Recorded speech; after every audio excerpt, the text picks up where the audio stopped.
Então, pessoas, vamos organizar por aqui uma super listinha topzera de repertórios para você encaixar em todas as redações?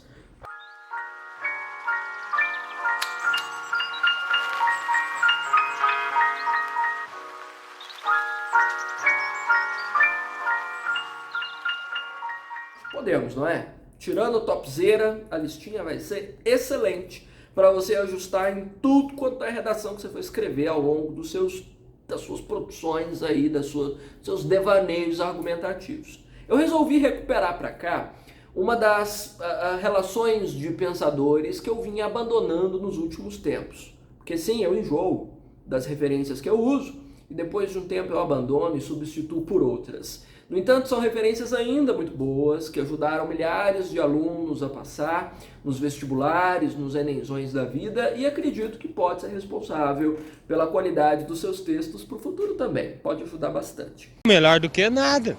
Um dos primeiros que eu quero recuperar aqui é a visão de Noam Chomsky para a nossa formação de sociedade. Chomsky foi um dos maiores nomes dentro da linguística, abandonou tudo que ele já tinha feito sobre linguística até então e passou a estudar relações políticas. Hoje é um dos maiores nomes nas demandas políticas e diplomáticas. Incrível quando a pessoa é referência numa área, muda por completo e se torna referência em outra, né? Acho que isso é genialidade. É claro! E Chomsky foi um dos primeiros a falar nesse século a respeito de bolhas ideológicas e da forma como, pouco a pouco, nós nos fechamos em ilhas de conhecimento ou em ilhas de informação. Você está vivendo isso, você sabe sobre o que eu estou falando. Nós nos fechamos de tal modo dentro daquilo de que nós gostamos mais e daquilo com o qual nós nos identificamos, que nós ignoramos por completo a existência de outras realidades para além daquela que nós pensamos. E nós começamos a acreditar que as paredes dessa bolha são, na verdade, um reflexo do universo. Ou seja, nós encolhemos a complexidade do universo numa pequena bolha de informação com a qual a gente tem contato todo dia e com a qual a gente se identifica para dizer que isso é realidade. Você entende como nasce polarização política? Não. Você entende como nasce posições extremistas a respeito da realidade? Também sim. Você entende como nasce a cegueira em relação a inúmeras pautas sociais, econômicas, políticas, comportamentais nesse século? Não sei. Nós nos fechamos nisso e nós somos incapazes de entender que outros campos de conhecimento, outras formas de pensar a vida, outro jeito de encarar a realidade possa ser válido também, só diferente. E que essa diferença não nos faz melhores ou piores do que os outros. Então, essas ilhas dentro das quais nós temos nos fechado, cria um nível de ignorância absurda, que eu considero uma das maiores doenças do século XXI, é a burrice crônica de nos fecharmos só dentro disso que nós vivemos. O avanço da cybercultura, como a gente tem experimentado, intensificou isso, porque os algoritmos tratam de nos mandar informações sempre semelhantes àquelas que nós curtimos todos os dias. Então nós não temos mais contato com o diferente, nem se nós quisermos, até porque o nosso campo de busca fica limitado por aquilo que a gente mais acessa, pelas pessoas com as quais nós temos mais contato, com aquilo com que nós nos identificamos mais. Nisso nós nos tornamos mais sensíveis, ou seja, o nosso nível de intolerância e irritabilidade com o diferente cresce. Você não suporta ver quem pensa diferente de você, você não suporta conviver, você não suporta dialogar, você simplesmente ignora. Ou seja, nós excluímos a habilidade do diálogo para colocar a habilidade do monólogo. Nas redes sociais nós todos estamos em monólogo constante com a bolha, com a parede da bolha, e não conseguimos discutir com o outro. Caímos num circuito de violência assim, basta que alguém fale alguma coisa diferente do que nós pensamos, né? E nos tornamos cada vez menos capazes de refletir sobre a realidade. Nós não pensamos o mundo como ele é, nós pensamos o mundo como ele parece para nós.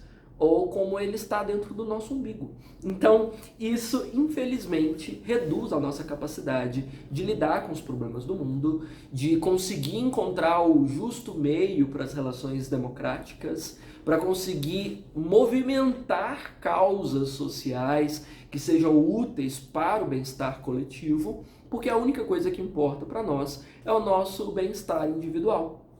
Kipling já dizia que dentro dessa sociedade nós somos todos ilhas gritando verdades umas para as outras, cercadas por mares de ignorância e desconhecimento.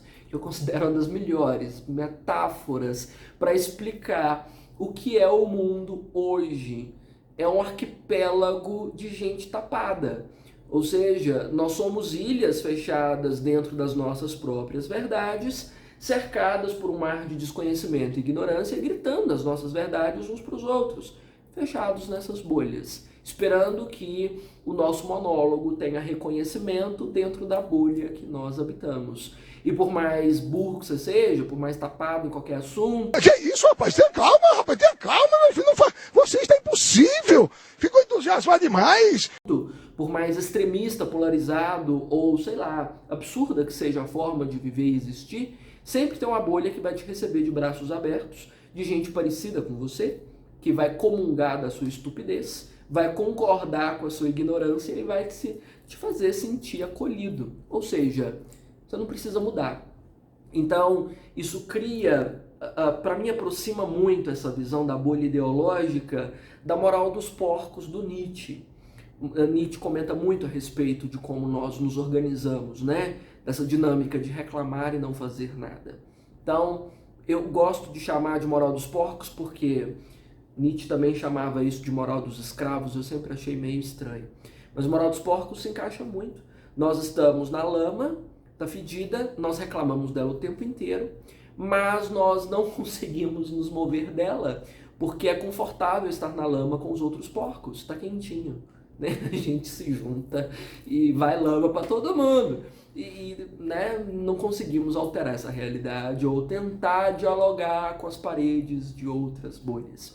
Então, a parede dessa bolha não é feita de uma camada frágil, não, ela é formada de aço, é cada vez mais dura, cada vez mais difícil de romper. É a marca da ignorância desse século, né? As ideias de homens que são legais, não são? Dá para usar em tudo que você for escrever, em todos os temas. Porque tudo tem a ver com a profunda e inescrutável ignorância destes tempos modernos. Para além disso, eu considero Angela Davis uma das referências mais extraordinárias e uma das figuras mais incríveis que esse mundo já viu. Para quem não sabe, Angela Davis é uma das maiores ativistas do movimento negro da história da humanidade, esteve à frente dos Panteras Negras e é hoje uma das vozes mais respeitadas, principalmente sobre o processo de libertação da mulher preta na história da humanidade. Até porque ela discute que o racismo contra a mulher preta é muito maior do que contra qualquer outra demanda na história dessa sociedade. Mas isso fica assunto para outra história. Eu quero discutir sobre como a Angela Davis menciona que cuidar de si e o nosso corpo, de certa forma, é um ato político.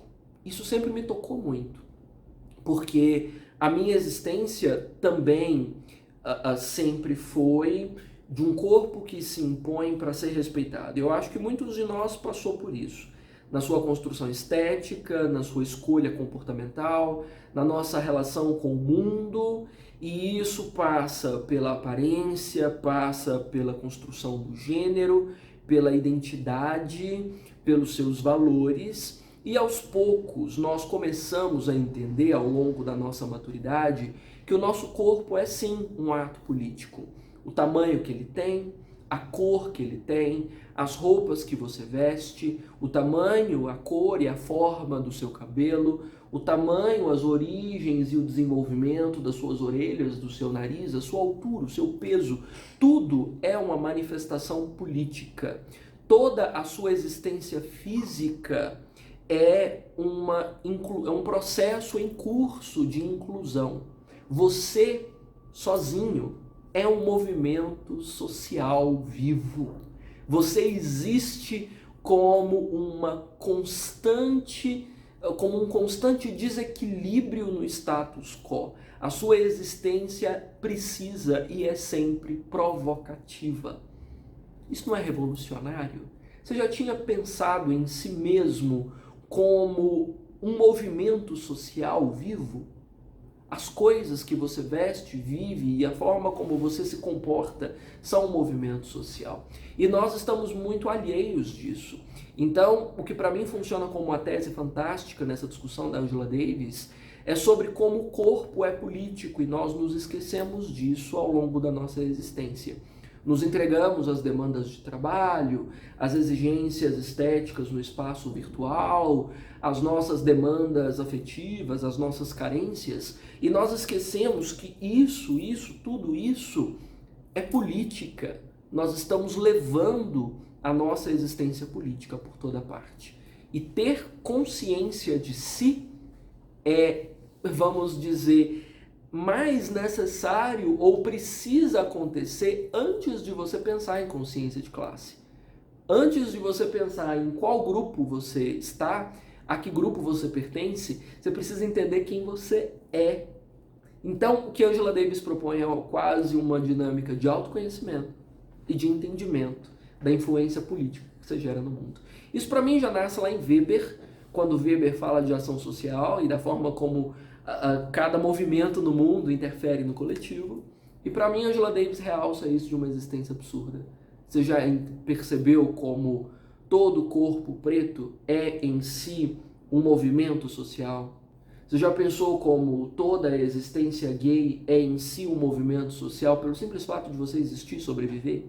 Como toda a existência trans é um movimento social? Então nós somos movimentos sociais em nós mesmos, para além do coletivo. E nós precisamos viver isso de forma consciente para fazer esse movimento social revolucionar o mundo. E para além da Angela Davis, que é um ícone, uma das mulheres que eu considero mais admiráveis, eu creio que Hofer seja uma referência muito interessante para nós também. Até porque nós estamos vivendo um momento de grandes exaltações e muito discurso de ódio e muitos movimentos de massa calcados no ódio e uma ascensão de negacionismos e de neonazismos como nunca antes se tinha visto na história dessa humanidade. Triste, porém real, sabemos disso, não é? E Hofer traz aí um componente para a fórmula desses movimentos de ódio, dessas grandes insurreições, né, pré-guerra, que eu nunca tinha pensado. O ingrediente que para mim foi novo na época em que eu descobri Hofer.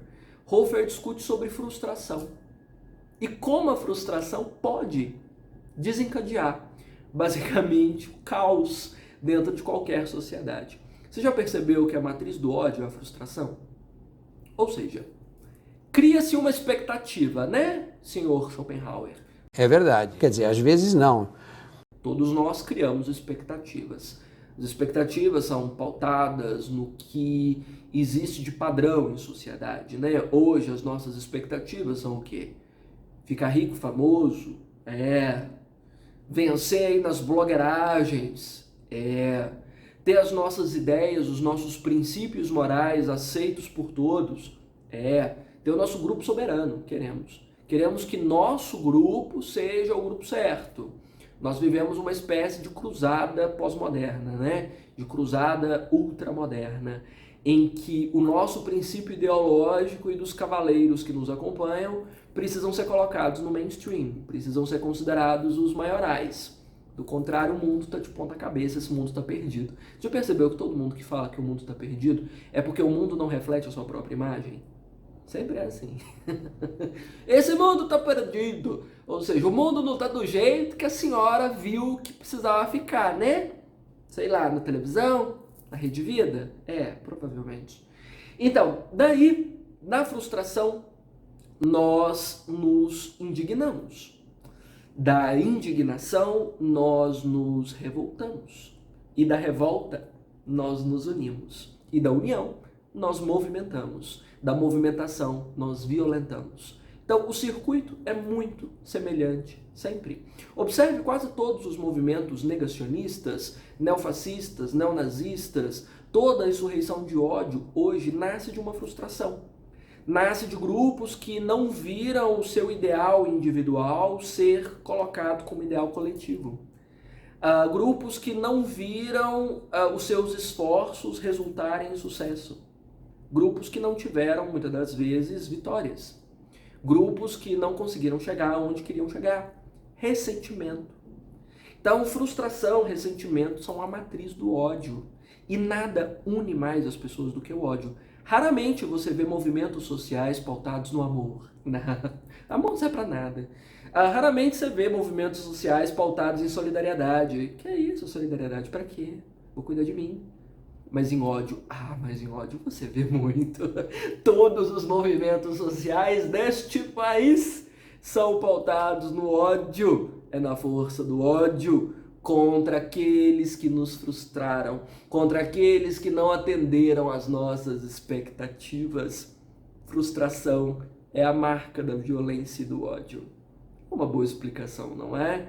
E enquanto nós não criarmos uma forma de trabalhar a frustração, porque toda democracia traz a frustração no seu âmago, nós não vamos conseguir equilibrar as relações de ódio e violência. Por que eu estou dizendo que a frustração está no âmago da democracia? Ora, minha senhora, você não vai ser sempre atendida, porque a senhora não usa uma coroa, né? O mundo aqui não é o seu império e a sua imagem e semelhança. Às vezes você faz parte da maioria votante, às vezes você fracassa, né? E vai ser assim sempre, porque nós atendemos as maiorias, nós não atendemos ao grito de todo mundo. Não é unanimidade, nenhuma democracia é unânime, né? Nós atendemos aos votos vencidos, aos votos vitoriosos, perdão. Então, frustração tá aí, sempre. Você precisa se acostumar com ela. Pare de ser um bebê chorão acreditando que o mundo precisa ser igual a você, ou precisa atender aos seus desejos, né? Você não é nada especial para precisar disso. Conforme se resigne à sua insignificância. Do contrário, o ódio e a violência vão fazer parte dessa sociedade enquanto ela existir.